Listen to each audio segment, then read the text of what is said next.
ছিল বোন আর তিথি আসলো না। আমি আসতে মানা করছি। কেন? তো তুমি তো হোস্টেলে যাচ্ছ না, বাসায় যাচ্ছ। আমার 3 তলা খালি করছি আমি। দুজন বুয়া থাকবে। লোকে কি বলবে? লোকে কি বলবে সেটা তুমি কেয়ার করো?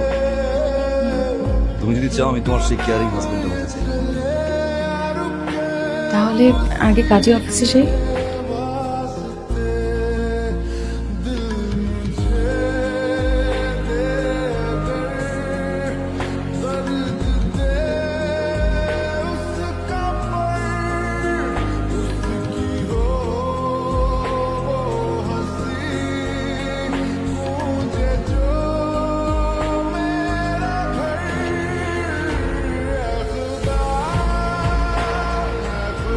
I'm sorry, she has no more.